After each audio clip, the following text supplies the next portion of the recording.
श्री सद्गुरु महाराज की जय। शांति संदेश जून 2010 ईस्वी से प्रवचन पीयूष।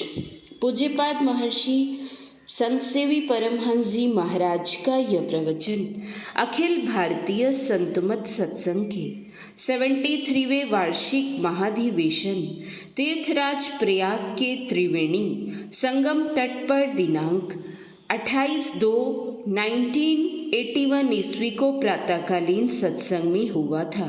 प्रेषक संपादक मंगल मूर्ति सद्गुरु मिलवै सर्वाधार, मंगलमय मंगल करण विनवो बारंबार। धन्य धन्य सद्गुरु सुखद महिमा कही न जाय। जो कछु कहूँ तुम्हारी कृपा, मोते कछु न बसाए। आदरणीय सज्जनवृंद तथा माताओं एवं बहनों, प्रातः स्मरणीय अनंत श्री विभूषित परम पूज्य सद्गुरु महाराज का आदेश है कि मैं आप लोगों के सामने कुछ कहूँ, लेकिन साथ ही उन्होंने यह भी आदेश दिया है कि देर तक नहीं कहना। सवेरे का सत्संग है और देर तक मैं नहीं कहूँगा। देर तक कहने के लिए आप लोग मुझे घेर नहीं सकते हैं। अभी प्रातः काल है। सूर्य को पीठ की ओर करके अगर हम चलें, चाहे कितनी भी तेजी से चलें या दौड़ें, फिर भी अपनी छाया नहीं पकड़ सकते। छाया आगे आगे ही भागती जाएगी। उसी तरह ईश्वर को पीठ की ओर करके माया को हम पकड़ने चलते हैं, माया आगे भागती चली जाती है। सुख मिलता नहीं है, जिस सुख शांति के लिए हम सभी लालायित हैं, सभी इच्छुक हैं। सूर्य को आप सामने करके चलिए। जैसे जैसे आप सूर्य की ओर चलेंगे, वैसे वैसे आपके पीछे आपकी छाया चलेगी।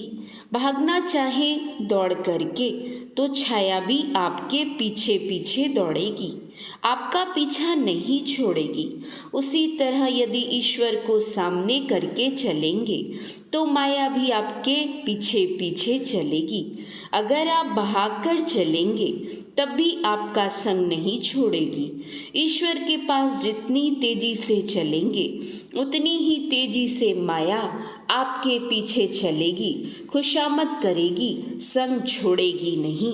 इसलिए अगर सुख चाहते हैं, शांति चाहते हैं, कल्याण चाहते हैं तो भगवत भजन करें। माया को खोजने की आवश्यकता नहीं पड़ती। मेवे की दुकान पर आप जाएं, मेवा खरीदें, दोना खरीदने की आवश्यकता नहीं पड़ती है। पैसे लगेंगे आपको मेवे के और दोना आपको मुफ्त में मिलेगा। उसी तरह ईश्वर का भजन करेंगे तो परम धन मिलेगा ही और माया मुफ्त मिलेगी। उसकी खुशामद क्यों करें, उसके लिए हाय हाय क्यों करें। सूर्य को सिर पर लेकर चलिए, छाया आपके पैर के नीचे आ जाएगी। उसी तरह यदि संत सद्गुरु को सिर पर लेकर चले तो माया तेरे चरण चूमेगी, चरण तुम्हारे छोड़ेगी नहीं। लक्ष्मी है संतन की चेरी। संत पलटू दास जी महाराज ने कहा है, छाया माया एक सी बिरला जाने कोए। भक्तन के पीछे चले सन्मुख भागे सोए। कबीर साहब ने कहा है, गुरु को सिर पर राखिए, चलिए आज्ञा माही। कह कबीरता दास को, तीन लोक भय नाही। गुरु समरथ सिर पर खड़े, कहाँ कमी तो ही दास। रिद्धि सिद्धि सेवा करे, मुक्ति न छाड़े पास। सिर पर गुरु को रखो। अव्यक्त रूप में परम प्रभु परमात्मा तो है ही, लेकिन व्यक्त रूप में जो संत सद्गुरु हैं उनको सिर पर रखो। तुम्हारा कल्याण होगा, हर समय कल्याण होगा, हर जगह कल्याण होगा। यह कोई मैं पौराणिक बात नहीं कहता, यह फरवरी का अंत है, शायद यह जनवरी की घटना है, और वे सज्जन बैठे हुए आपके बीच में हैं। गुरु की भक्ति उनमें थी, श्रद्धा थी। उनको एक सज्जन ने प्रीति भोज में निमंत्रण दिया। वे उनके यहाँ गए। रात के 7 बज गए थे। भोजन करके वे अपने घर लौट रहे थे। मोटरसाइकिल से आ रहे थे। बदमाशों ने एक रस्सी सड़क पर बांध दी थी, इस पार से उस पार। वे साइकिल दौड़ाते चले आ रहे थे। देखा नहीं रस्सी को उन्होंने। मोटरसाइकिल तेज गति में थी। मोटरसाइकिल उलझ गई रस्सी में। साइकिल गिरी एक तरफ और अपने गिरे दूसरी तरफ। गिरना था कि 4-5 बदमाश आ गए और उनके ऊपर प्रहार करने लग गए। नाक से खून की धारा बहने लगी। गुरु महाराज रक्षा करो, गुरु महाराज रक्षा करो, पुकारने लगे। बदमाश उनको सड़क पर से खींचकर लाए मिट्टी पर, जहाँ की मिट्टी काटकर सड़क पर डाली जाती है। उनका कोट उतार लिया, घड़ी ले ली। इतना ही नहीं, उन लोगों ने चाहा कि इनकी जीवन लीला ही समाप्त कर दो। बदमाश ने छुरा निकाला और उनके गले पर चलाना चाहा। चलाना ही नहीं चाहा, बल्कि चला चुका। गुरु महाराज रक्षा करो, यह अंतर्ध्वनि उनकी हो रही थी। उस बदमाश को अपने ही हाथ में वह छुरा लग गया। वह ओह ओह करने लग गया। इन्होंने कहा, अरे एक वकील को मार दोगे तो ठीक है, लेकिन वकील तो तुम लोगों का ही काम करता है। गुरु महाराज ने बदमाशों की बुद्धि फेर दी। हथियार उनके ऊपर नहीं चला। एक जीप आ गई सड़क पर। देखा उसमें पुलिस है। बदमाश सभी भाग गए। इनके सभी सामानों की पोटली बंधी रखी थी। इन्होंने अपना सामान लिया और घर चले आए।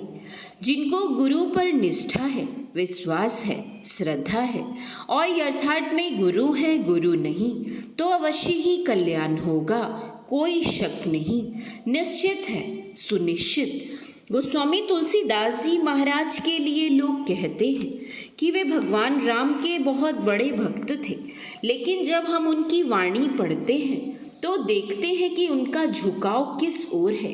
वे कहते हैं कि राम नाम कलि काम तरु, राम भगति सुर धेनु, सकल सुमंगल मूल जग, गुरुपद पंकज रेणु। वे कहते हैं कि राम नाम कलियुग में कल्प वृक्ष है। राम नाम कली कल्प तरु। उनकी भक्ति सूरधेनु कामधेनु है। कल्प वृक्ष के नीचे जाइए, जो कुछ मांगिए कल्प वृक्ष देता है। मनोकामना की पूर्ति कल्प वृक्ष करता है। कामधेनु से जो कुछ खाने पीने की चीज मांगिए वह और जो कुछ मांगिए वह देती है। गोस्वामी तुलसीदास जी महाराज कहते हैं, कल्प वृक्ष और कामधेनु को पाकर तुम्हारा आंशिक मंगल हो सकता है, लेकिन सकल सुमंगल चाहो तो गुरुपद पंकज रेणु अर्थात सकल सुमंगल मूल जग गुरुपद पंकज रेणु बतलाया कि देखो, वशिष्ठ जी महाराज के पास कामधेनु की पुत्री नंदिनी थी। उनसे जो कुछ मांगो वह देती थी, लेकिन विश्वामित्र को उसी कामधेनु को लेकर युद्ध ठन गया तो इतना वैमनस्य बढ़ा कि वशिष्ठ जी के 100 पुत्रों को विश्वामित्र ने मार दिया। मंगल कहाँ? एक पुत्र क्या सभी पुत्र मारे गए? क्या उसे मंगल कहेंगे? वह मंगल क्या खड़मंगल हो गया।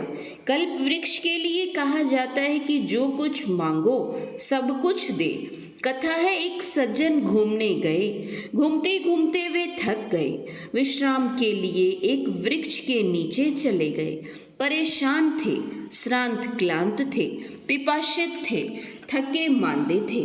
मन में सोचा कि इतना थका हुआ हूँ, यदि पानी मिल जाता तो अपनी प्यास बुझाता। उसको पता नहीं था कि वह कल्प वृक्ष के नीचे है। नजर उठाकर देखता है कि एक कलकल धारा बह रही है। सोचने लगा, अभी तो मैं इसी होकर आया, पानी तो था नहीं, यह कलकल धारा कहाँ से आ गई। सोचने लगा कि हो सकता है मुझे दिग्भ्रम हो गया हो। वह स्नान कर लेता है और एक लोटा जल लेता है। वृक्ष के नीचे बैठकर पीने के लिए पीना चाहता है। फिर मन में आया कि यदि कुछ भोजन मिल जाता तो भोजन करके पानी पीता। तो एक थाली में भोजन की सारी सामग्रियां आ गईं। जितना भोजन करना था उसने उतना भोजन कर लिया। सोचने लगा कि वाह, यह भोजन कहाँ से आ गया। अच्छा, अब पानी पी लूँ। पानी पी लिया। फिर सोचा कुछ विश्राम कर लूँ। मन में आया कि यहाँ तो जंगल है, चिड़िया, कीड़े, सांप आदि चलते रहते हैं। यदि एक पलंग हो जाता तो ठीक से आराम करता। एक पलंग आ गया। फिर सोचा, यदि तोशक तकिया हो जाते तो बड़ा अच्छा होता।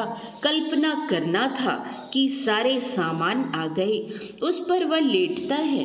फिर सोचा, वृक्ष के नीचे हूँ, ऊपर चिड़ियाँ हैं, कहीं बीट कर दे तो। अगर एक आवरण हो जाता कपड़े का तो सुरक्षित रहता। कपड़ घर बन गया। सिरहाने पर सिर रखता है और सोचता है, भाई यहाँ तो मैं अकेला हूँ, दूसरा तीसरा कोई नहीं। अगर बाघ आकर मेरा गला मरोड़ दे तब। बस इतने में ही बाघ आया और उसका गला मरोड़ दिया। उसका राम नाम सत हो गया। कल्प वृक्ष के नीचे भी दुख है। यदि तुम्हारी कल्पना शुद्ध नहीं, विचार तुम्हारे शुद्ध नहीं हैं, तो कामधेनु और कल्प वृक्ष के समीप भी कष्ट होगा, सकल सुमंगल नहीं होगा। इसलिए गोस्वामी तुलसीदास जी कहते हैं, सकल सुमंगल मूल जग गुरुपद पंकज रेणु। बस मैंने इतना कहा। श्री सद्गुरु महाराज की जय। सुक्ति कंड। धर्म ही एक ऐसा मित्र है कि जो प्राणी के मर जाने पर भी उसके साथ जाता है, बाकी तो इस देह के साथ ही नष्ट हो जाते हैं। यह अपना है या पराया, ऐसा विचार क्षुद्र बुद्धि वालों का होता है। जो उदार चरित के लोग हैं उनके लिए तो पूरा भूमंडल ही अपना कुटुंब है।